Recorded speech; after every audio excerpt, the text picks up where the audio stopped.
जय श्री हरि विष्णु। माघ मास महात्म्य अध्याय 10 चैप्टर 10। आज हम आपको सुनाएंगे माघ मास अध्याय 10वां।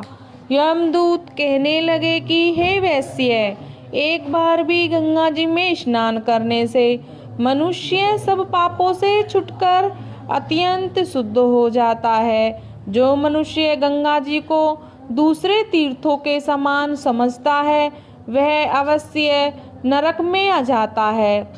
भगवान के चरणों से उत्पन्न हुई गंगा जी के पवित्र जल को श्री शिव जी अपने मस्तक पर धारण करते हैं।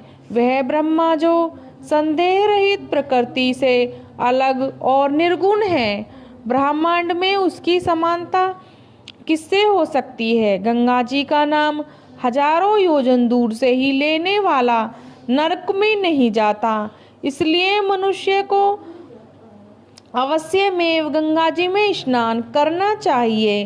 हे वैश्य, जो ब्राह्मण दान लेने का अधिकारी होकर भी दान नहीं लेता, वह आकाश में नक्षत्रों में चंद्रमा के समान, जो कीचड़ से गौमाता को निकालता है, जो रोगी की रक्षा करता है या जो गौशाला में मरता है, वह आकाश में तारा होता है। प्राणायाम करने वाले मनुष्य सदैव उत्तम गति को प्राप्त होते हैं। प्रातः समय स्नान के पश्चात जो 16 प्राणायाम करते हैं वह घोर पापों से बच जाते हैं। जो पराय स्त्री को माता समान मानते हैं वह यम की यातना को नहीं भोगते हैं। जो मन से भी कभी पर स्त्री का चिंतन नहीं करता वह दोनों लोगों को अपने अधीन करता है। जो पराय धन को मिट्टी के समान समझता है वह स्वर्ग में जाता है। जिसने क्रोध को जीत लिया मानो उसने स्वर्ग को जीत लिया।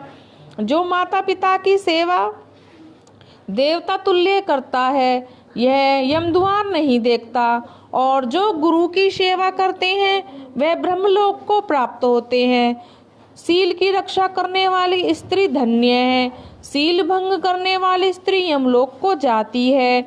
जो वेदों और शास्त्रों को पढ़ते हैं या पुराण और संहिता को पढ़ते हैं और सुनते हैं, तथा जो स्मृति व्याख्यान और धर्मशास्त्र समझते हैं या जो वेदांत में लीन रहते हैं, वह पाप रहित होकर ब्रह्मलोक को प्राप्त होते हैं। जो अज्ञानियों को वेद शास्त्र का ज्ञान देते हैं वे देवताओं से भी पूजित होते हैं।